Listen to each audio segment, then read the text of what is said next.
आणि मुंबई महापालिका निवडणूक राष्ट्रवादी काँग्रेस नवाब मलिक यांच्या नेतृत्वामध्ये लढवत असेल तर भाजपा युती करणार नाही अशी भूमिका आशिष शेलार यांनी घेतली आहे। मुंबईमध्ये राष्ट्रवादीचे नवाब मलिक यांच्या नेतृत्वाखालील निवडणूक समिती गठीत करण्यात आलेली आहे, त्यामुळे आता भाजपने ही भूमिका घेतली आहे।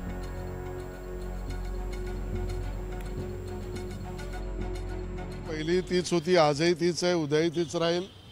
विधानसभा निवडणुकांच्या वेळेला पण आम्ही ही भूमिका घेतली होती की नवाब मलिक हे आमचे समर्थनीय उमेदवार असू शकत नाहीत। हा विषय व्यक्तीपेक्षा त्यांच्यावर असलेल्या आरोपाचा आहे। हा विषय त्यांच्या पक्षाचं नेतृत्व नवाब मलिक यांच्याकडे असेल तर त्यांच्यावर असलेले आरोप हसीना पारकर आणि अशा सगळ्या आरोपांच्या संदर्भामध्ये भारतीय जनता पक्ष तडजोड करू शकत नाही। मुंबईमध्ये नवाब मलिक यांच्याकडे नेतृत्व असेल तर सर्वसामान्य कार्यकर्त्यांची आमची भूमिका आहे की या महायुतीमध्ये राष्ट्रवादी काँग्रेस अजितदादा पवार नवाब मलिक यांच्या नेतृत्वातली नसावी, असू नये, हीच आमची भूमिका आहे।